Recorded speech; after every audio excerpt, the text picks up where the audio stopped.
ಕೇಳನೋ ಹರಿ ತಾಳನೋ ತಾಳ ಮೇಳಗಳಿದ್ದು ಪ್ರೇಮವಿಲ್ಲದ ಗಾನ. ಈಗ ಅಷ್ಟಮದಗಳಲ್ಲಿ ವಿದ್ಯಾಮದವೂ ಒಂದು. ಒಬ್ಬ ಗಾಯಕ ವೇದಿಕೆ ಮೇಲೆ ಕೂತ್ಕೊಂಡು ತನ್ನ ವಿದ್ವತ್ ಮಾತ್ರ ಪ್ರದರ್ಶನ ಮಾಡ್ಲಿಕ್ಕೆ ಪ್ರಯತ್ನ ಪಡ್ತಾನೋ, ಪುರಂದರದಾಸರು ಕಳೆದು ಹೋಗ್ಬಿಡ್ತಾರೆ, ಅಪ್ರಸ್ತುತವಾಗಿಬಿಡ್ತಾರೆ. ಇಡೀ ಪ್ರಪಂಚ ನನ್ನದಾದ್ರೂ ನಂಗೆ ಸಾಕು ಅಂತ ಬರೋದಿಲ್ಲ. ಬೇಕು ಅನ್ನೋವನೇ ಬಡವ, ಸಾಕು ಅನ್ನೋವನೇ ಸಾಹುಕಾರ. ಸುಗಮ ಸಂಗೀತದ ಆದ್ಯ ಪ್ರವರ್ತಕರು ಅಂತ ಹೆಸರು ಮಾಡಿರತಕ್ಕಂಥ ಕಾಳಿಂಗರಾಯರು ಎಲ್ಲವನ್ನೂ ಹಾಡ್ತಿದ್ರು. ಇಳಿದ್ಬಿಟ್ಟು ನಿಮ್ಮಲ್ಲಿ ಪರಿವರ್ತನೆ ತರಬೇಕದು, ಆ ರೀತಿ ಹಾಡಬೇಕು. ಇಲ್ಲಿ ಗಾಯಕನ ಜವಾಬ್ದಾರಿ ಏನು ಅಂದರೆ ಬರೀ ರಂಜನೆ ಮಾಡೋದಲ್ಲ. ಈಗ ಆ ಹುಡುಗಿ ಮದುವೆಯಾಗಿ ಆರಾಮಾಗಿದ್ದಾಳೆ, 3 ತಿಂಗಳು ಕೋಮದಲ್ಲಿದ್ಲು. ಇವತ್ತು ಅವ್ರ ಮನೆ ನೀ ಆ ಹಾಡು ಹಾಡಪ್ಪ. ಅಳಬೇಡ ಮನಸ್ಸೇ ಹಾಡಾಗಿ ಹರಿಯ ಬೀಡು ನೋವುಗಳ ಮನಸ್ಸೇ, ನೋವಿನೊಳಗಿರಬಹುದು ಹಿತವಾದ ಕನಸೇ ನೋವಿರದ. ಉತ್ತರ ಭಾರತದ ಸಂತರು ಸಹಿತ ಇದನ್ನೇ ಪ್ರತಿಪಾದಿಸ್ತಾರೆ. ಸಂಗೀತ ಸೂನ ಈಕ ಸುರು ಬಿನ, ಸುರು ಸೂನ ಈಕ ಭಕ್ತಿ ಬಿನ. ಕಬೀರದಾಸರ ಮಾತಿದು. ಅಂದರೆ ಸಂಗೀತ ಶೂನ್ಯ, ಏನೂ ಇಲ್ಲ ಸಂಗೀತದಲ್ಲಿ. ಏನು ಅಲ್ಲಿ ಸ್ವರ ಇಲ್ದಿದ್ರೆ, ಸ್ವರದಲ್ಲಿ ಭಕ್ತಿ ಇಲ್ಲದಿದ್ರೆ ಸ್ವರವೂ ವ್ಯರ್ಥ ಅಂತ. ಸುರು ಸೂನ ಈಕ ಭಕ್ತಿ ಬಿನ ಶೂನ್ಯ. ನೋಡಿ, ಅಂದ್ರೆ ಎರಡೂ ಇರಲೇಬೇಕು. ಹಾ, ತ್ಯಾಗರಾಜರು ಆತರ ಹೇಳಿದ್ರು, ಉತ್ತರ ಭಾರತ ಕಬೀರದಾಸರು ಹೀಗೆ ಹೇಳಿದ್ರು, ನಮ್ಮ ಕರ್ನಾಟಕದ ಪುರಂದರದಾಸರು ಕೇಳನು ಹರಿತಾಳನು ತಾಳಮೇಳಗಳಿದ್ದು ಪ್ರೇಮವಿಲ್ಲದ ಗಾನ ಅಂದರು. ಇನ್ನು ಹಿಂದೆ ಹೋದ್ರೆ ಬಸವಣ್ಣನವರು ನಾದಪ್ರಿಯ ಶಿವನೆಂಬರು ನಾದಪ್ರಿಯ ಶಿವನಲ್ಲ, ವೇದಪ್ರಿಯ ಶಿವನೆಂಬರು ವೇದಪ್ರಿಯ ಶಿವನಲ್ಲ, ನಾದವ ಮಾಡಿದ ರಾವಣಂಗೆ ಅರೆ ಆಯುಷ್ಯವಾಯಿತು, ವೇದವನೋದಿದ ಬ್ರಹ್ಮನ ಶಿರ ಹೋಯಿತು. ಹಾಗಾದ್ರೆ ಏನು? ನಾದಪ್ರಿಯನೂ ಅಲ್ಲ, ವೇದಪ್ರಿಯನೂ ಅಲ್ಲ, ಭಕ್ತಿಪ್ರಿಯ ನಮ್ಮ ಕೂಡಲ ಸಂಗಮ ದೇವ. ಅಂದರೆ ಎಲ್ಲ ಹಿರಿಯರು ಸಹಿತ ಭಕ್ತಿ ಭಕ್ತಿ ಭಕ್ತಿ ಅಂತೇಳಿ, ಅಂದರೆ ಸಂಗೀತದ ಮೂಲವೇ ಕೆಲವರು ಹಿರಿಯರು ಹೇಳೋ ಹಾಗೆ ಸಾಮವೇದ ಅಂತಾರೆ. ವೇದಗಳು ಭಗವಂತನನ್ನು ಪ್ರತಿಪಾದನೆ ಮಾಡ್ತಕ್ಕಂಥದ್ದು. ಅಂದರೆ ಸಾಮವೇದದಿಂದ ಉತ್ಪತ್ತಿಯಾದ ಸಂಗೀತವೂ ಸಹಿತ ಭಗವಂತನ ಆರಾಧನೆಗೆ ಸೀಮಿತವಾಗಿರಬೇಕು ಅಂತಕ್ಕಂಥದ್ದು ಚಿಂತನೆ. ಹೌದು, ಎಲ್ಲ ಕಡೆ ಅಷ್ಟೇ. ಆದರೆ ಈಗ ಏನಾಗಿದೆ ಪ್ರಸ್ತುತ ಸಮಾಜದಲ್ಲಿ ಅಂದರೆ, ಎಲ್ಲ ಕಲಾ ಪ್ರಕಾರಗಳು ತಮ್ಮ ಮೂಲಭೂತವಾದ ಉದ್ದೇಶವನ್ನು ಬಿಟ್ಟು ಅಡ್ಡದಾರಿ ಹಿಡಿತಾ ಇದ್ದಾವೇನೋ ಅಂತಕ್ಕಂಥ ಒಂದು ಹೆದರಿಕೆ ಪ್ರಾರಂಭ ಆಗಿದೆ ನನಗೆ. ಅದಾಗಿದೆ, ಎಲ್ಲ ಕ್ಷೇತ್ರದಲ್ಲೂ ಆಗಿದೆ. ಭೇದ ಸಹಜ, ಭೇದ ಭಾವ ಇರಬಾರದು ಅಂತಕ್ಕಂಥದ್ದು. ಆದರೆ ಇಲ್ಲಿ ನಾವು ಮುಖ್ಯವಾಗಿ ಗಮನಿಸಬೇಕಾಗಿರೋದು, ತಮ್ಮ ಮೂಲಭೂತವಾದ ಒಂದು ಏನು ಗುರಿ ಇತ್ತು ಅದನ್ನು ಎಲ್ಲ ಈ ಕಲಾ ಪ್ರಕಾರಗಳು ಹಗುರವಾಗಿ ಬಿಟ್ಟು ದೂರ ಹೋಗ್ತಿದ್ದೀವೇನೋ ಅಂತಕ್ಕಂಥ ಒಂದು ಸಂಶಯ ನಮ್ಮ ಇಂದಿನ ಪ್ರಸ್ತುತ ಸಮಾಜವನ್ನು ನೋಡಿದಾಗ, ಇಂದಿನ ಕಲಾವಿದರನ್ನು ನೋಡಿದಾಗ, ಇಂದಿನ ಕಲಾ ಪ್ರಕಾರಗಳನ್ನು ನೋಡಿದಾಗ ನಮಗೆ ನಿಜವಾಗ್ಲೂ ಅನ್ನಿಸದೇ ಇರೋದಿಲ್ಲ. ಉದಾಹರಣೆಗೆ ನಾವು ಶಾಸ್ತ್ರೀಯ ಸಂಗೀತದ ಕಚೇರಿಗಳಲ್ಲಿ ಈಗ ಸಂಗೀತ ಜ್ಞಾನಮೋ ಭಕ್ತಿವಿನ ಅಂತ ತ್ಯಾಗರಾಜರು ಹೇಳಿದರು. ಅದೇ ಕೃತಿಯನ್ನು ಒಬ್ಬ ಗಾಯಕ ಹಾಡುವಾಗ ಅವನ ತಲೆಯಲ್ಲಿ ಏನಿರುತ್ತೆ ಅಂತ ಯೋಚನೆ ಮಾಡ್ಬೇಕು ನಾವು. ಅವನು ತ್ಯಾಗರಾಜರು ಹೇಳಿದ್ದನ್ನೇ ಪ್ರತಿಪಾದನೆ ಮಾಡಬೇಕು ಅಂತಿದ್ದರೆ ಅವನು ಶ್ರೋತೃಗಳನ್ನು ಭಗವಂತನ ಕಡೆಗೆ ತಿರುಗಿಸ್ತಕ್ಕಂಥ ಪ್ರಯತ್ನ ಮಾಡಬೇಕು. ಹೌದು. ಆದರೆ ಗಾಯಕನ ಹಾಡುವಾಗ ಅದು ಯಾವ ಧನ್ಯಾಸಿರಾಗದಲ್ಲಿದ್ದರೆ, ಧನ್ಯಾಸಿರಾಗದಲ್ಲಿ ನಾನು ಏನು ಮಾಡ್ಬೋದು ಅನ್ನೋದ್ರ ಬಗ್ಗೆನೇ ಚಿಂತನೆ ಜಾಸ್ತಿ ಆಗಿಬಿಟ್ರೆ, ಆ ಮೂಲ ಏನಿದೆ ತ್ಯಾಗರಾಜರು ಏನಕ್ಕೆ ಬರೆದ್ರು ಆ ಚಿಂತನೆಯನ್ನು ನಷ್ಟವಾಗಿ ಹೋಗ್ಬಿಡುತ್ತದೆ ಅಂತಕ್ಕಂಥ ಹೆದರಿಕೆ. ಹಾಗೆ ಕಬೀರದಾಸರ ಭಜನೆ ಹಾಡುವಾಗಲೂ, ನಾವು ಭಜನೆ ಹಾಡುವಾಗಲೂ ಸಹಿತ ಸಂಗೀತ ಸೂನ ಈಕ ಸುರುಬಿನ, ಸುರು ಸೂನ ಈಕ ಭಕ್ತಿ ಬಿನ, ಭಜನೆ ಬಿನ ಜಲಜಯ್ಯೋ ಐಸೋ ಜೀವನ ಅಂತ ಹೇಳ್ತಾರೆ ಅವರು. ಅಂದರೆ ಅದೇ ಅತ್ಯಂತ ಒಂದು ಅದು ಭಜನೆ ಅನ್ನೋದು ಇಲ್ಲದಿದ್ರೆ ಬೇಡ ನನಗೆ ಜೀವನ, ಆ ದೃಷ್ಟಿಯಿಂದ ಅದನ್ನು ಹೇಳ್ತಾರೆ ಅವರು. ಎಲ್ಲರೂ ಕೂಡ ಹೇಳಿದ್ದಾರೆ. ಮಧ್ವಾಚಾರ್ಯರಂತೂ ತುಂಬಾ ಸ್ಪಷ್ಟವಾಗಿ ಹೇಳ್ಬಿಟ್ಟಿದ್ದಾರೆ. ಭಕ್ತಿಯ ಮೂಲ ಮುಕ್ತಿರ್ ನೈಜ ಸುಖಾನುಭೂತಿ ಅಮಲಾ ಭಕ್ತಿಶ್ಚ ತತ್ಸಾಧನ. ತುಂಬ ಸ್ಪಷ್ಟವಾಗಿ ಭಕ್ತಿ ಇಲ್ಲದಿದ್ದರೆ ಏನೂ ಇಲ್ಲ. ನಿಜವಾದ ಸುಖ ಏನು ಅಂತ ಹೇಳ್ತಾರೆ ನೋಡಿ. ಮುಕ್ತಿರ್ ನೈಜ ಸುಖಾನುಭೂತಿ. ಹೌದು. ಈ ಮನರಂಜನೆ ಅಂತಕ್ಕಂಥದ್ದು ತಾತ್ಕಾಲಿಕವಾದ ಇಂದ್ರಿಯ ಸುಖ ಅಷ್ಟೇ. ಹೌದು. ಅದರಿಂದ ನಾವು ಟ್ರಾನ್ಸೆಂಡ್ ಆಗದೇ ಇದ್ದರೆ, ಈಗ ನಾನು ಸಮಾಜದ ಚಿಂತನೆ ಅದಕ್ಕೆ ಬರ್ತೀನಿ. ಈಗ ನೋಡಿ ಏನಾಗ್ತಾ ಇದೆ, ನಾವು ಯಾವಾಗ ರಂಜನೆ ಕಡೆ ಹೆಚ್ಚು ವಾಲ್ತೀವಿಯೋ ಸಮಾಜಮುಖಿಯಾಗಿರ್ತಕ್ಕಂಥ ಚಿಂತನೆಗಳು ಗೌಣವಾಗಿ ಹೋಗ್ಬಿಡ್ತದೆ. ಅದು ದಾಸ ಸಾಹಿತ್ಯ ಇರ್ಬೋದು, ಕೃತಿಗಳಿರ್ಬೋದು, ಭಾವಗೀತೆಗಳಿರ್ಬೋದು. ಸಾಮಾಜಿಕ ಚಿಂತನೆಯನ್ನು ನಾವು ನಂತರದ ಹಂತದಲ್ಲಿ ಮನರಂಜನೆಯನ್ನು ಬಿಟ್ಟು, ಸಂಗೀತದಲ್ಲೂ ಸಹಿತ ಮನರಂಜನೆಯೇ ಮುಖ್ಯವಾದಾಗ ಭಕ್ತಿ ಹೋಗ್ಬಿಡುತ್ತೆ. ನಾನು ಅದನ್ನು ಹೇಳಿದ್ದು ನಿಮಗೆ. ಈಗ ತ್ಯಾಗರಾಜರ ವಿಚಾರ ಹೇಳಿದ್ದೇನೆ. ಪುರಂದರದಾಸರು ಹೇಳಿದಂಗೆ ಎಷ್ಟೇ ನೀನು ಚೆನ್ನಾಗಿ ಹಾಡಿದ್ರು ಭಗವಂತ ಕೇಳೋದಿಲ್ಲ. ನೀವು ಜನರಿಗೆ ಕೇಳೋಕ್ಕೋಸ್ಕರ ಯಾವಾಗ ಹಾಡ್ತೀರೋ ಆವಾಗ ಆ ಸಂಗೀತವನ್ನು ಭಗವಂತ ಕೇಳೋದಿಲ್ಲ ಅಂತ ಅದರ ಅರ್ಥ. ಕೇಳನೋ ಹರಿ ತಾಳನೋ ತಾಳ ಮೇಳಗಳಿದ್ದು ಪ್ರೇಮವಿಲ್ಲದ ಗಾನ. ಈಗ ಅಷ್ಟಮದಗಳಲ್ಲಿ ವಿದ್ಯಾಮದವೂ ಒಂದು. ಯಾವ ಒಬ್ಬ ಗಾಯಕ ವೇದಿಕೆ ಮೇಲೆ ಕೂತ್ಕೊಂಡು ತನ್ನ ವಿದ್ವತ್ ಮಾತ್ರ ಪ್ರದರ್ಶನ ಮಾಡ್ಲಿಕ್ಕೆ ಪ್ರಯತ್ನ ಪಡ್ತಾನೋ, ಆ ಮುಖ್ಯವಾದ ಕೃತಿಯಲ್ಲಿರ್ತಕ್ಕಂಥ ಚಿಂತನೆಯಿಂದ ದೂರ ಆಗಿ ಭಾವವನ್ನು ಬಿಟ್ಟು ಹೋದಾಗ ಅದು ತನ್ನ ದಾರಿಯನ್ನು ಕಳ್ಕೊಂಡ್ಬಿಡುತ್ತೆ ಅಲ್ವಾ? ನೀವು ಇದನ್ನ ಉದಾಹರಣೆಗಳ ಮೂಲಕ ಸ್ಪಷ್ಟಪಡಿಸಿದ್ರೆ ನಮ್ಮ ಶ್ರೋತೃಗಳಿಗೆ ಚೆನ್ನಾಗಿರುತ್ತೆ. ಈಗ ನಮ್ಮ ದಾಸರ ಪದಗಳನ್ನು ಹಾಡುವಾಗಲೂ ಅಷ್ಟೇನೆ. ದಾಸರ ಪದಗಳು ಹಾಡುವಾಗ ಈಗ ಹೆತ್ತ ತಾಯಿ ತಂದೆಗಳ ಚಿತ್ತವನ್ನು ವಹಿಸಿ ಅಂತ ನಾವು ಹಾಡ್ತೀವಿ. ಅಲ್ಲಿ ಮುಖ್ಯವಾದ್ದು ಏನು ಅಂದರೆ ತಂದೆ ತಾಯಿಗಳನ್ನು ನೋಡ್ಕೋಬೇಕು ಚೆನ್ನಾಗಿ. ಅವ್ರನ್ನ ನೋಯಿಸ್ಬಿಟ್ಟು ನಾವು ಏನೇ ಮಾಡಿದ್ರು, ನಿತ್ಯ ದಾನ ಮಾಡಿದ್ರು ಸಹಿತ ಏನೂ ಫಲವಿಲ್ಲ ಅಂತಕ್ಕಂಥದ್ದು ಅಲ್ಲಿ ಇರತಕ್ಕಂಥ ಮುಖ್ಯವಾದ ಒಂದು ಧ್ವನಿ. ಅದು ಆ ಧ್ವನಿಯನ್ನ ನಾವು ಮರೆತು ತನ್ನ ವಿದ್ವತ್ ಪ್ರದರ್ಶನಕ್ಕೆ ನಾವು ಅಣಿಯಾದಾಗ, ಹಾಡುವಾಗ ಅದು ಯಾವುದೋ ಒಂದು ಮಾಲ್ಕಂಸ ರಾಗದಲ್ಲಿ ಅಂತ ರಾಗ ಪ್ರಸ್ತಾರ ಮಾಡಲಿಕ್ಕೆ ಜಾಸ್ತಿ ಅದರ ಕಡೆ ಗಮನ ಕೊಟ್ಟಾಗ ಪುರಂದರದಾಸರು ಕಳೆದು ಹೋಗ್ಬಿಡ್ತಾರೆ, ಅಪ್ರಸ್ತುತವಾಗಿಬಿಡ್ತಾರೆ. ಅದು ಆಗಬಾರದು ಅಂತಕ್ಕಂಥದ್ದು ನನ್ನ ಒಂದು ಚಿಂತನೆ. ಆದರೆ ಸಮಾಜದಲ್ಲಿ ಅದೇ ಆಗ್ತಿದೆ ಈಗ ಇದಕ್ಕೋಸ್ಕರ ನೀವೇನು ಮಾಡ್ತಾ ಇದ್ದೀರಿ? ಆಗಲೇ ನೀವೇ ಒಂದು ಪ್ರಶ್ನೆ ಹಾಕ್ಕೊಂಡ್ರಿ, ಗಾಯಕನಾಗಿ ನಾನೇನು ಮಾಡಬಲ್ಲೆ ಅಂತ. ಸೊ ಆ ದಿಕ್ಕಿನಲ್ಲಿ ತಾವು ಏನೇನು ಮಾಡ್ತಾ ಇದ್ದೀರಿ, ಯಾವ್ಯಾವ ರೀತಿ ಪ್ರಸ್ತುತಪಡಿಸ್ತಾ ಇದ್ದೀರಿ ಇವಾಗ ಹಾಡುಗಳು ಅನ್ನೋದನ್ನು ಹೇಳ್ಬೋದು. ನಾನು ಆಗಲೇ ತಮಗೆ ಹೇಳ್ದಂಗೆ 50 ವರ್ಷ ಆಗ್ತಾ ಇದ್ದಂಗೆ ನಾನು ನಿರ್ಧಾರ ಮಾಡಿದೆ, ನನ್ನ ಇನ್ನು ಮುಂದಿನ ಜೀವನ ಸಮಾಜಕ್ಕೋಸ್ಕರ ಒಂದು ಏನಾದರೂ ಮಾಡಬೇಕು. ನಂಗೆ ತುಂಬ ಪ್ರೇರೇಪಣೆ ನೀಡಿದಂಥ ಒಂದು ರಚನೆ ಪುರಂದರದಾಸರು. ಕೆರೆಯ ನೀರನ್ನು ಕೆರೆಗೆ ಚೆಲ್ಲಿ ವರವ ಪಡೆದವರು ಹರಿಯ ಕರುಣದಳಾದ ಭಾಗ್ಯವ ಹರಿಸಮರ್ಪಣೆ ಮಾಡಿ ಬದುಕಿರೋ ಅಂತ ಹೇಳಿ. ಯಾಕಂದ್ರೆ ಒಂದು ಹಂತದ ನಂತರ ನಮಗೆ ಸರಳ ಅಷ್ಟೇ ಎಷ್ಟು ಅದ್ಭುತವಾಗಿದೆ ನೋಡಿ. ಯಾಕಂದ್ರೆ ಒಂದು ಹಂತದ ನಂತರ ಹಣ ಆಗಲಿ ಆಸ್ತಿ ಆಗಲಿ ಯಾವುದು ಸಹಿತ ನಮಗೆ ನಮ್ಮೊಟ್ಟಿಗೆ ಬರೋದಿಲ್ಲ. ಅದನ್ನೇ ದಾಸರು ಗಟ್ಟಿಯಾಗಿ ಹೇಳಿದ್ದಾರೆ ಅವರ ರಚನೆಗಳಲ್ಲಿ. ಹಾಗಿರೋದ್ರಿಂದ ಇದೆಲ್ಲ ಓಕೆ, ಇದು ಒಂದು ಇದನ್ನು ಮಾಡ್ತಾ ಇದ್ದೀವಿ, ಎಂಡ್ ಏನು ಅಂತ, ಕೊನೆ ಏನು ಅಂತ, ದೇರ್ ಇಸ್ ನೋ ಎಂಡ್. ಇಡೀ ಪ್ರಪಂಚ ನನ್ನದಾದರೂ ನಂಗೆ ಸಾಕು ಅಂತ ಅದು ಬರೋದಿಲ್ಲ. ನಮ್ಗೆ ತುಂಬ ಚಿಕ್ಕ ಚಿಕ್ಕ ಜಾನಪದ ಕವಿಗಳು ಅದ್ಭುತವಾಗಿ ಹೇಳಿದ್ದಾರೆ ಅದನ್ನು. ಬೇಕು ಅನ್ನೋವನೇ ಬಡವ, ಸಾಕು ಅನ್ನೋವನೇ ಸಾಹುಕಾರ ಅಂತ. ಎರಡು ಶಬ್ದಗಳಲ್ಲಿ ಎಂಥ ಅದ್ಭುತವಾದ ಚಿಂತನೆಯನ್ನು ಹೇಳಿದ್ದಾರೆ ನೋಡಿ. ಅಂದರೆ ಬೇಕು ಅನ್ನೋವನು ಬಡವನೇ ನೀನು, ಯಾಕಂದ್ರೆ ನಿಂಗೆ ನೆಮ್ಮದಿನೇ ಇಲ್ಲ. ಎಷ್ಟು ಬಂದರೂ ಇನ್ನೂ ಬೇಕು ಬೇಕು ಅಂತೀರ. ಅವ ಯಾವಾಗ ಅವನು ಸಾಕು ಅಂತಾನೆ? ಬೇಡ ಅನ್ನೋ ನನ್ನ ಪ್ರಕಾರ ಅದನ್ನೇ ಹೇಳ್ತಿರ್ತೀನಿ ನಾನು. ವೈರಾಗ್ಯ ಅಂದರೆ ಬೇಡ ಅನ್ನೋದಲ್ಲ, ಸಾಕು ಅಂದರೆ ಸಾಕು, ಅದೇ ವೈರಾಗ್ಯ. ಇನ್ನು ನಂಗೆ ಸಾಕು, ಇಷ್ಟು ಬಂದಿದೆ ಸಾಕು ಅಂತ. ಈ ಚಿಂತನೆ ಇಟ್ಕೊಂಡು ನಾನು ತುಂಬ ಯೋಚನೆ ಮಾಡಿ ಒಂದು ಗುರುಕುಲ ಪ್ರಾರಂಭ ಮಾಡಿದೆ. ಕಾವ್ಯ ಸಂಗೀತ ಗುರುಕುಲ ಅಂತ ಅದಕ್ಕೆ ಹೆಸರು ಕೊಟ್ಟೆ. ನಮ್ಮಲ್ಲಿ ಈಗ ಪ್ರಚಾರದಲ್ಲಿ ಸುಗಮ ಸಂಗೀತ ಅಂತಿದೆ, ಅಂದರೆ ಈ ಭಾವಗೀತೆಗಳು ಹಾಡುವಂಥದ್ದು. ಅದೊಂದು ಶೈಲಿ. ಅದರಲ್ಲಿ ಎಲ್ಲವೂ ನಮ್ಮ ಕಾಳಿಂಗರಾಯರು, ಅನಂತ ಸ್ವಾಮಿ ಅವರು, ಅಶ್ವಥ್ ಅವರು, ಪದ್ಮಾಚರಣ್ ಅವರು, HK ನಾರಾಯಣ್ ಅವರು, ಈ ಥರ ನೂರಾರು ಸಂಯೋಜಕ ಹೆಸರುಗಳು ಇವರೆಲ್ಲ ಪ್ರಯತ್ನ ಪಟ್ಟು ಇದೊಂದು ಕಲಾ ಪ್ರಕಾರವನ್ನ, ಗಾಯನ ಪ್ರಕಾರವನ್ನ ಗಟ್ಟಿಯಾಗಿ ನಿಲ್ಲಿಸಿದ್ದಾರೆ ನಮ್ಮ ಕರ್ನಾಟಕದಲ್ಲಿ. ಇಲ್ಲಿ ಆಗ್ತಾ ಇರೋ ಪ್ರಾಬ್ಲಮ್ ಏನಂದ್ರೆ ಸುಗಮ ಸಂಗೀತ ಅಂತ ಹೆಸರಿದೆ ಅದಕ್ಕೆ. ಮೂಲದಲ್ಲಿ ನಮ್ಮ ಸುಗಮ ಸಂಗೀತದ ಆದ್ಯ ಪ್ರವರ್ತಕರು ಅಂತ ಹೆಸರು ಮಾಡಿರತಕ್ಕಂಥ ಕಾಳಿಂಗರಾಯರು ಎಲ್ಲವನ್ನೂ ಹಾಡ್ತಿದ್ರು. ಎಲ್ಲವನ್ನು ಅಂದರೆ ನಾನು ಉದಾಹರಣೆಗೆ ದಾಸರ ಪದ ಹಾಡ್ತಿದ್ರು, ವಚನಗಳನ್ನು ಹಾಡ್ತಿದ್ರು, ಅದ್ಭುತವಾಗಿ ಜಾನಪದವನ್ನು ಹಾಡ್ತಿದ್ರು, ಭಾವಗೀತೆಗಳನ್ನು ಹಾಡ್ತಿದ್ರು, ಕವನಗಳನ್ನು ಹಾಡ್ತಿದ್ರು, ದೇಶಭಕ್ತಿ ಗೀತೆಗಳನ್ನು ಹಾಡ್ತಿದ್ರು. ಆಮೇಲೆ ಶಾಸ್ತ್ರೀಯ ಸಂಗೀತದಲ್ಲಿ ಚೆನ್ನಾಗಿ ಅವರಿಗೆ ಇದು ಇತ್ತು, ಕೃಷಿ ಇತ್ತು, ಚೆನ್ನಾಗಿ ಮಾಡಿದ್ರು. ಆದರೆ ಬರ್ತಾ ಬರ್ತಾ ಬರ್ತಾ ಏನಾಯ್ತು ಅಂದ್ರೆ ಅದು ಯಾಕೆ ಅಂತ ಗೊತ್ತಿಲ್ಲ. ಅದಕ್ಕೆ ಯಾರು ಕಾರಣ ಅನ್ನೋದನ್ನ ನಾವು ಹುಡುಕ್ಬೇಕು. ಸುಗಮ ಸಂಗೀತ ಬರೀ ಭಾವಗೀತೆ ಅನ್ನೋ ಮಟ್ಟಕ್ಕೆ ಬಂದ್ಬಿಟ್ರು.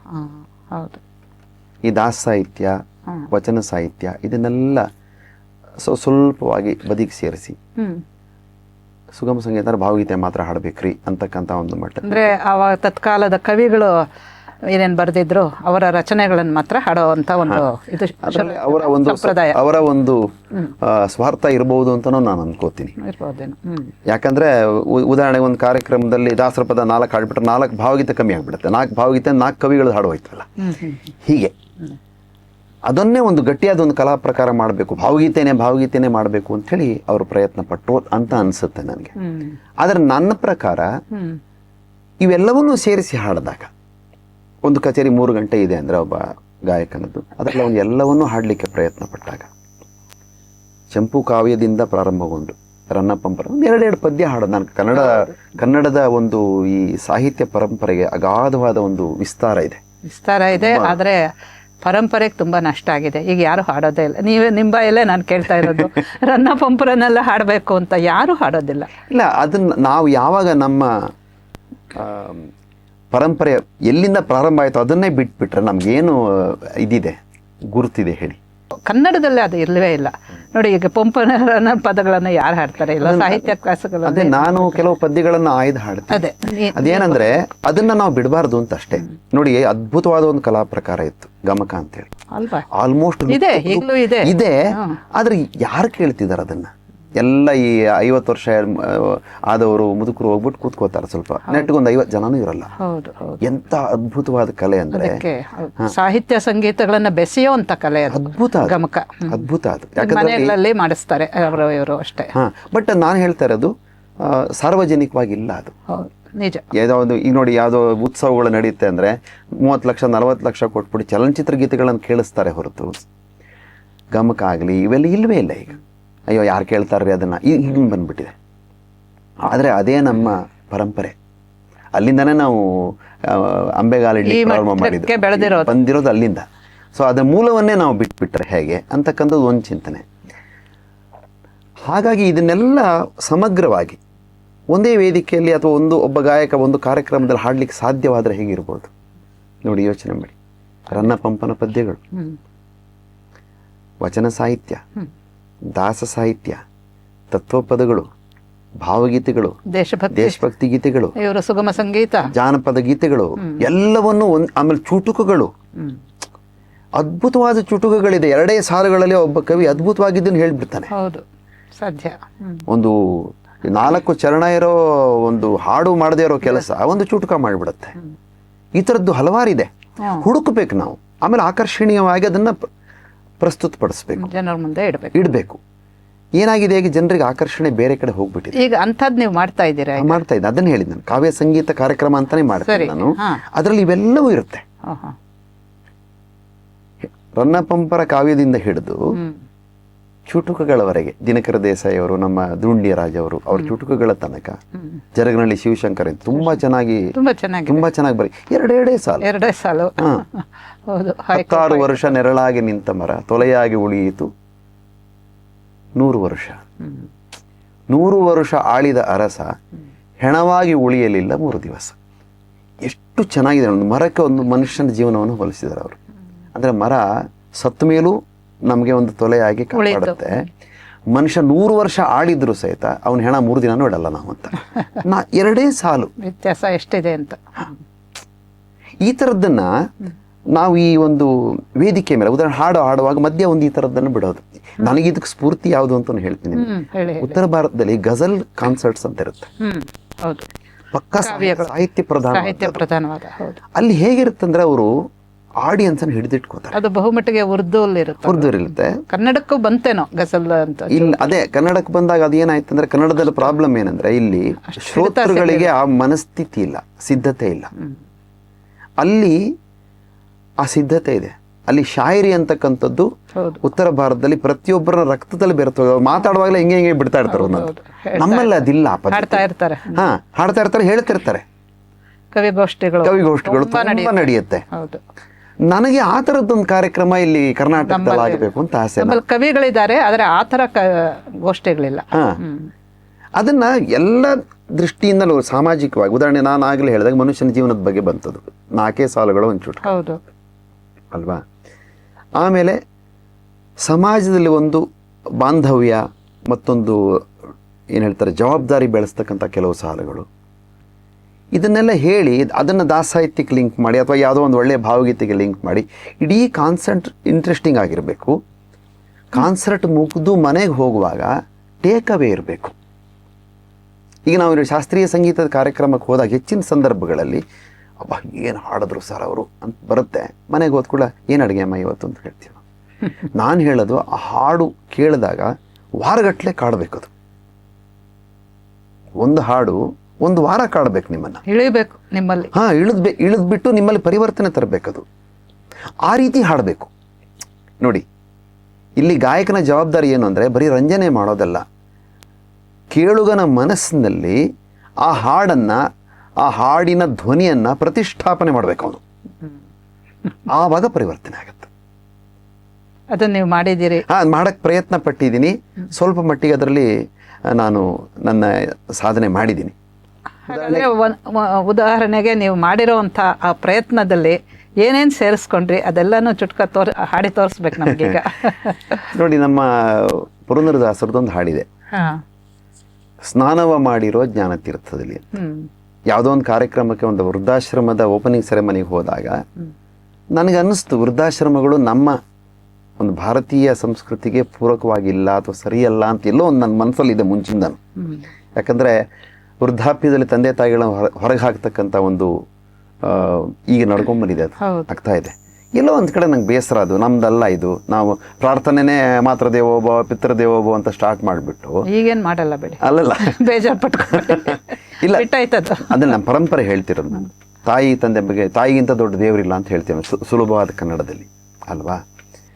ಹಾಗಾಗಿ ಅದನ್ನು ಹೇಳಿದಂಥವ್ರು ಈ ನಮ್ಮ ಸಮಾಜದಲ್ಲಿ ಒಂದು ಬಾಂಡೇಜ್ ಹೋಗ್ಬಿಡುತ್ತೆ, ಸೋಷಿಯಲ್ ಒಂದು ಏನು ಹೇಳ್ತಾರೆ ಅದಕ್ಕೆ ಬಾಂಡೇಜು, ಈ ಒಂದು ಸಂಬಂಧ ಎಲ್ಲ ತುಂಬ ಒಂದು ಇದಾಗ್ತಾ ಇದೆ, ಹೋಗ್ಬಿಡ್ತಾ ಇದೆ, ಅದರದ್ದು ಒಂದು ತನವನ್ನು ಕಳ್ಕೊಳ್ತಾ ಇದೆ ಅಂತ ಎಲ್ಲೋ ಒಂದು ಕಡೆ ಕಾಡ್ತಾ ಇತ್ತು ನನಗೆ. ಅಲ್ಲಿ ಹೋದಾಗ ನನಗದು ಸ್ವಲ್ಪ ಇದು ಈ ಮಾನಸಿಕ ಸಿದ್ಧತೆ ನಂದು ಹಂಗೇನೆ. ಯಾಕಂದ್ರೆ ನಾನು ನಮ್ಮ ತಂದೆ ತಾಯಿಗಳನ್ನ ತುಂಬ ಗೌರವಿಸ್ತೀನಿ, ಅವ್ರ ಕೊನೆಗಾಲದ ತನಕ ತುಂಬ ಚೆನ್ನಾಗಿ ನೋಡ್ಕೊಂಡಿದ್ದೀನಿ. ಹಂಗೆ ಅಲ್ಲಿ ಹೋದ್ಕೊಳ್ಳಿ ಎಲ್ಲೋ ಒಂದು ಕಡೆ ಮನಸ್ಸಿಗೆ ಬೇಸರ ಆಯ್ತು ನನಗೆ, ಏನಪ್ಪ ಇದು ವೃದ್ಧಾಶ್ರಮ ಮಾಡ್ತಾ ಇದ್ದಾರೆ. ಆಮೇಲೆ ಅಲ್ಲಿ ನಾನು ಹೇಳಿದೆ, ನೋಡಿ, ವೃದ್ಧಾಶ್ರಮಗಳು ನೀವು ಯಾವ ದೃಷ್ಟಿಯಿಂದ ಮಾಡ್ತಿದ್ರೆ ಗೊತ್ತಿದೆ, ಕೆಲವರಿಗೆ ಮಕ್ಕಳೇ ಇರಲ್ಲ, ಅವ್ರಿಗೂ ಬೇಕಾಗ್ಬೋದು. ಆದರೆ ಅದನ್ನು ಈ ಮಕ್ಕಳು ದುರುಪಯೋಗ ಮಾಡ್ಕೊಳ್ತಾರೆ. ಅವ್ರದ್ದೊಂದು ಮದುವೆಗಿದ್ವಿ ಆಗಿ ಒಂದು ಸಂಸಾರ ಪ್ರಾರಂಭ ಮಾಡಿದ ಕೂಡಲೇ ತಂದೆ ತಾಯಿಗಳಿಗೆ ನೋಡ್ಕೊಳಕ್ಕಾಗಲ್ಲ ಅನ್ನೋ ವಿಚಾರ ಬಂದಾಗ ಅವರು ಹೊರಗೆ ಹಾಕ್ತಾರೆ. ಅದು ಆಗಬಾರ್ದು ಅನ್ನೋದು ನನ್ನ ಕಾಳಜಿ ಅಷ್ಟೇ. ಆಮೇಲೆ ಅಲ್ಲಿ ಹೇಳಿದೆ ನಾನು ಅದನ್ನು, ಸ್ನಾನವ ಮಾಡಿರೋ ಜ್ಞಾನತೀರ್ಥದಲ್ಲಿ. ಆ ಹಾಡಿನಲ್ಲಿ ಒಂದು ಚರಣದಲ್ಲಿ ಬರುತ್ತೆ, ತಂದೆ ತಾಯಿಗಳ ಸೇವೆ ಒಂದು ಸ್ನಾನ ಅಂತ. ಮುಕ್ತಿ ಕೊಡ್ತಕ್ಕಂಥ ಗಂಗಾ ಸ್ನಾನ ಮಾಡೋ ಪುಣ್ಯ ತಂದೆ ತಾಯಿಗಳ ಸೇವೆ ಮಾಡೋದ್ರಿಂದ ಬರುತ್ತೆ ಅಂತ. ಇದನ್ನು ವೇದಿಕೆ ಮೇಲೆ ಹಾಡಿದ ಮೇಲೆ ಇದನ್ನು ಹಾಡಿದ ಮೇಲೆ ಒಂದು ವಾರದ ನಂತರ ನನಗೊಂದು ಫೋನ್ ಕಾಲ್ ಬಂತು. ಇದು ನಾನು ಯಾಕೆ ಹೇಳ್ತೀನಿ, ಯಾವ ರೀತಿ ಆಗುತ್ತೆ ಅನ್ನೋದು ಕಡೆಯಿಂದ ಒಂದು ಸ್ವಲ್ಪ ಬಿಕ್ಕಿ ಮಾತಾಡ್ತಿದ್ದ ಮನುಷ್ಯ. ಏನಪ್ಪ, ಯಾರು ನೀನು ಏನು ಕೇಳಿದೆ. ಅವನ ಹೆಸರು ಎಲ್ಲ ಅವನ್ನ ಪರಿಚಯ ಮಾಡ್ಕೊಂಡ. ಮೊನ್ನೆ ನೀವು ಬಂದಿದ್ರಲ್ಲ ಶಂಕರಣ್ಣ ನಮ್ಮ ಮಂಗಳೂರಿಗೆ. ಹೌದು ಬಂದಿದ್ದಪ್ಪ, ನಿಮ್ಮ ಕಾರ್ಯಕ್ರಮ ಕೇಳಿದ್ರೆ ತುಂಬ ಚೆನ್ನಾಗಿತ್ತು. ಹೌದಾ, ಖುಷಿ ಆಯ್ತಪ್ಪ. ನಿಮ್ಮ ಹಾಡು ಕೇಳಿದ ಮೇಲೆ ನನಗೆ ನಾನು ತಪ್ಪು ಮಾಡಿದ್ದೀನಿ ಅಂತ ಅನ್ನಿಸ್ತು. ವೃದ್ಧಾಶ್ರಮದಲ್ಲಿ ಬಿಟ್ಟಿದ್ದು ನನ್ನ ತಂದೆ ತಾಯಿಗಳನ್ನು ವಾಪಸ್ ಕರ್ಕೊಂಡ್ಬಂದೆ ಅಂದ. ಇದು ನಡೆದಿರೋದು ನನ್ನ ಜೀವನದಲ್ಲಿ ನಿಜವಾಗ್ಲೂ ಪರಿಣಾಮ. ನೋಡಿ, ಇಡೀ ಪುರಂದರದಾಸರ ಆ ಸಾಹಿತ್ಯ ಸಾರ್ಥಕತೆಯನ್ನು ಕಂಡುಕೊಳ್ತು. ಸತ್ಯ. ಈ ಥರ ಬದಲಾವಣೆ ಆಗಬೇಕು ಅನ್ನೋದು ನನ್ನ ಒಂದು ಆಸೆ. ನೋಡಿ, ನಮ್ಮ ಒಂದು ಮಗುಗೆ ಆಕ್ಸಿಡೆಂಟ್ ಆಗಿತ್ತು. ನಾನು ಇದರ ಹತ್ರ ರಾಜಾಜಿನಗರದಲ್ಲಿದ್ದಾಗ. ಇದು ಇನ್ನೊಂದು ಉದಾಹರಣೆ ನಿಮ್ಗೆ ಹೇಳ್ತಿರೋದು. ಆ ಮಗು ಆಕ್ಸಿಡೆಂಟ್ ಆಗಿ ಕೋಮಾಗೆ ಹೋಗ್ಬಿಡ್ತು. ಕಾಲೇಜ್ ಓದೋ ಹುಡುಗಿ, ಅದು ನಮ್ಮ ಮನೆ ಎದುರುಗಡೆ ಇದ್ರು. ಅವರು, ನಾನು ಬಾಡಿಗೆ ಮನೇಲಿದ್ದೆ, ನಮ್ಮ ಮನೆ ಎದುರುಗಡೆ ಇದ್ರು. ತುಂಬ ಒಂಥರ ಒಳ್ಳೆ ಬಾಂಧವ್ಯದಲ್ಲಿದ್ವಿ ನಾವು. ಹೇಳಿದ್ರು ಹಿಂಗೀಗ ಆಯಿತು ಅಂತ. ನಾನು ಅವ್ರಿಗೆ ಸಾಂತ್ವನ ಹೇಳಬೇಕಲ್ವ, ಅಯ್ಯೋ ಸರಿ ಹೋಗುತ್ತೆ. ನಾನು ಅದನ್ನು ಹೇಳಿದೆ, ಮತ್ತೊಂದು ಹಾಡಲ್ಲೂ ಹೇಳಿದೆ ಅದನ್ನ. ಅಳಬೇಡ ಮನಸ್ಸೇ ನೋವಾದರೆ ನೀನು, ರುದ್ರಮೂರ್ತಿ ಶಾಸ್ತ್ರಿಯ ಸಾಲುಗಳು ನೋಡಿ, ಎಷ್ಟು ಅದ್ಭುತವಾಗಿದೆ. ಅಳಬೇಡ ಮನಸ್ಸೇ ನೋವಾದರೆ ನೀನು, ಹಾಡಾಗಿ ಹರಿಯ ಬಿಡು ನೋವುಗಳ ಮನಸ್ಸೇ, ನೋವಿನೊಳಗಿರಬಹುದು ಹಿತವಾದ ಕನಸೇ, ನೋವಿರದ ಬಾಳಿಲ್ಲ ತಿಳಿ ನನ್ನ ಮನಸ್ಸೇ. ನೋವು ಹಾವುಗಳಾಗಿ ಕಚ್ಚಿ ಕೊಲ್ಲಬಹುದು, ಸುಖದ ನೆಲೆ ತೋರಿಸುವ ಪಥವಾಗಬಹುದು. ಏನು ಅದ್ಭುತವಾದ ಸಾಲುಗಳು. ಅಲ್ಲ ಇನ್ನೊಂದು 4 ಸಾಲು ಬರ್ತದೆ 2ನೇ ಚರಣದಲ್ಲಿ. ನೋವಿನಿಂದಲೇ ಎಲ್ಲ ಹೊಸತುಗಳ ಹುಟ್ಟು. ಏನು ಅದ್ಭುತವಾಗಿದೆ. ನೋವಿನಿಂದಲೇ ಎಲ್ಲ ಹೊಸತುಗಳ ಹುಟ್ಟು, ಇರಬಹುದು ನೋವಿನಲ್ಲಿ ಹೊಸ ನಗೆಯ ಗುಟ್ಟು. ಬಹಳ ಚೆನ್ನಾಗಿ. ನೋವಿನಿಂದಲೇ ಎಲ್ಲ ಹೊಸತುಗಳ ಹುಟ್ಟು, ಇರಬಹುದು ನೋವಿನಲ್ಲಿ ಹೊಸ ನಗೆಯ ಗುಟ್ಟು, ಕಹಿಯ ಕಲ್ಮಶವೆಲ್ಲ ಉರಿದುರಿದು ಸುಟ್ಟು, ಹೊಸ ರೂಪ ಹೊಸ ತೇಜ ಬರುವುದುಂಟು, ಅಳಬೇಡ ಮನಸ್ಸೆ. ಈ ಹಾಡನ್ನು ಹೇಳಿದ್ರೆ ಆಮೇಲೆ ಕಣ್ಣೀರ ಹನಿಯೆಲ್ಲ ಅಕ್ಷರಗಳಾಗಿ, ನಿಟ್ಟುಸಿರ ಕಾವಿನಲ್ಲಿ ಭಾವಗಳು ಮಾಗಿ, ಜಗದೆಲ್ಲ ನೋವಿನಲ್ಲಿ ಮಿಡಿದು ಜೊತೆಯಾಗಿ, ಹಾಡು ಮನಸ್ಸೇ ನೀನು ಅನುರಾಗಿಯಾಗಿ, ಅಳಬೇಡ ಮನಸ್ಸೆ. ಇದನ್ನು ಹೇಳಿದೆ. ಕಣ್ಣೀರು ಹಾಕಿದ್ರೆ ಅವತ್ತು ತುಂಬ ನೊಂದ್ಕೊಂಡ್ರು. ಬಟ್ ಅವ್ರಿಗೆಲ್ಲೋ ಒಂದು ಕಡೆ ಒಂದು ಧೈರ್ಯ ಬಂತು. ಈಗ ಆ ಹುಡುಗಿ ಮದುವೆಯಾಗಿ ಆರಾಮಾಗಿದ್ದಾಳೆ. 3 ತಿಂಗಳು ಕೋಮದಲ್ಲಿದ್ಲು. ಇವತ್ತು ಅವ್ರ ಮನೆ ನೀ ಆ ಹಾಡು ಹಾಡಪ್ಪ, ಅಳಬೇಡ ಮನಸ್ಸು. ಏನು ಅದ್ಭುತವಾದ ಶಕ್ತಿ ಕೊಡ್ತು ನಮಗದು. ನಮಗೂ ಹಾಡಿ. ನಿಜವಾಗ್ಲೂ ತುಂಬಾ ಚೆನ್ನಾಗಿದೆ. ಆ ಸಮಯಕ್ಕೆ ಎಂಥ ಒಂದು ಸಮಯ ಸ್ಫೂರ್ತಿಯಿಂದ ನೀವು ಅವ್ರ ಬಾಳಿಗೆ ನೆಮ್ಮದಿ ಕೊಟ್ರಿ. ಹಾಡಿನಿಂದ ನಾವು ಖಂಡಿತ ಹೇಳಿದಾಗ ನಿಮ್ಗೊಂದು 1 ಗಂಟೆ ಪ್ರವಚನ ಮಾಡೋ ಅಗತ್ಯ ಇಲ್ಲ. ಹೌದು, ಅದು ಸಂಗೀತಕ್ಕಿರುವಂಥ ಶಕ್ತಿ, ಅದು ಮಹಾಶಕ್ತಿ ಅದು. ಅಳಬೇಡ ಮನಸ್ಸೇ ನೋವಾದರೆ ನೀನು, ಅಳಬೇಡ ಮನಸ್ಸೇ ಹಾಡಾಗಿ ಹರಿಯಬೀಡು ನೋವುಗಳ ಮನಸ್ಸೇ, ನೋವಿನೊಳಗಿರಬಹುದು ಹಿತವಾದ ಕನಸೇ, ನೋವಿರದ ಬಾಳಿಲ್ಲ ತಿಳಿ ನನ್ನ ಮನಸ್ಸೇ, ಅಳಬೇಡ ಮನಸ್ಸೇ. ನೋವಿರದ ಬಾಳಿಲ್ಲ ಅಂದಾಗ ಧೈರ್ಯ ಬರುತ್ತೆ, ಎಲ್ರಿಗೂ ನೋವಿದೆ ಅಂತ. ಎಲ್ಲೋ ಒಂದು ಕಡೆ ನಮಗೆ ಅಲ್ವಾ, ನೋವು ಹಾವುಗಳಾಗಿ ಕಚ್ಚಿ ಕೊಲ್ಲಬಹುದು, ಮುಳ್ಳಿನಲ್ಲಿ ಅರಳಿರುವ ಹೂವಾಗಬಹುದು, ಸುಖದ ನೆಲೆ ತೋರಿಸುವ ಪಥವಾಗಬಹುದು, ಕಠಿಣಗಳ ಕರಗಿಸುವ ಬಿಸಿಯಾಗಬಹುದು. ಏನು ಕಲ್ಪನೆ ನೋಡಿ, ಅದ್ಭುತವಾಗಿದೆ, ತುಂಬಾ ಚೆನ್ನಾಗಿದೆ. ನೆಕ್ಸ್ಟ್ ಲೈನ್ ನೋಡಿ ಎಷ್ಟು ಚೆನ್ನಾಗಿದೆ. ನೋವಿನಿಂದಲೇ ಎಲ್ಲ ಹೊಸತುಗಳ ಹುಟ್ಟು, ಇರಬಹುದು ನೋವಿನಲ್ಲಿ ಹೊಸ ನಗೆಯ ಗುಟ್ಟು, ಕಹಿಯ ಕಲ್ಮಶವೆಲ್ಲ ಉರಿದುರಿದು ಸುಟ್ಟು, ಹೊಸ ರೂಪ ಹೊಸ ತೇಜ ಬರುವುದುಂಟು. ಒಂದು ಮಗುವಿಗೆ ಜನ್ಮ ಕೊಡಬೇಕಾದ್ರೆ ತಾಯಿ ಎಷ್ಟು ನೋವು ಉಣ್ತಾಳೆ. ಒಂದು ಮನೆ ಕಟ್ಟಬೇಕಾದ್ರೆ ಎಷ್ಟು ಕಷ್ಟಪಡ್ತಾನೆ ಒಬ್ಬ ಕಾರ್ಮಿಕ. ಆದರೆ ಈ ಕಷ್ಟಗಳ ನಂತರ ಒಂದು ಅದ್ಭುತವಾದಿರುತ್ತೆ ಅನ್ನೋದು, ಈ ಒಂದು ಪಾಸಿಟಿವ್ ಅಪ್ರೋಚ್ ಕೊಡಲಿಕ್ಕೆ ಒಂದು ಹಾಡು ಸಹಕಾರಿ ಆಗಬಲ್ಲದು ಅಂತ ನನ್ನ ಚಿಂತನೆ. ಅಲ್ಲಿ ನೋಡಿ, ಆ ಸಾಹಿತ್ಯ ಸಂಗೀತಗಳ ಸಾಂಗತ್ಯ ಅದು ಎಷ್ಟು ಪರಿಣಾಮಕಾರಿಯಾಗಿ ಇಲ್ಲ. ಇದನ್ನ ಹಾಡಿದಾಗ ನಾನು ಹೇಳ್ತೀನಿ, ಎಷ್ಟೋ ಜನ ನನಗೆ ಫೋನ್ ಮಾಡಿ ಹೇಳಿದ್ದಾರೆ, ಸರ್ ನೀವು ಅದು ಆ ಹಾಡು ಹಾಡಿದ್ಮೇಲೆ ನನಗೆ ಎಷ್ಟೋ ಧೈರ್ಯ ಬಂತು. ನೋಡಿದ್ರ, ನನಗೇನಂದ್ರೆ, ಯಾಕಂದ್ರೆ ಇಂಥ ಹಾಡುಗಳು ಸುಮ್ಮನೆ ಸಿಗೋದಿಲ್ಲ. ನೀವು ಅದನ್ನ ಹುಡುಕೊಂಡು ಹೋಗಿ ಇಟ್ಟು ಸಮಯಕ್ಕೆ ಸರಿಯಾಗಿ ಅದನ್ನ ಪ್ರಸ್ತುತಪಡಿಸ್ತಾ ಇದ್ದೀರಾ. ಇಲ್ಲ, ನಾನು ಹುಡುಕೋದೆ ಅದನ್ನ, ಅದೇ ನನ್ನ ಗುರಿ. ನೋಡಿ, ಕಾವ್ಯ ಸಂಗೀತ ಏನು ಮಾಡಬೇಕು, ನಾನು 4 ಸಾಲ ಬರ್ದಿದ್ದೀನಿ ನಿಮ್ಗೆ. ನೋಡಿ, ಹಾಡಲು ಸುಗಮವಾಗಿರಬೇಕು.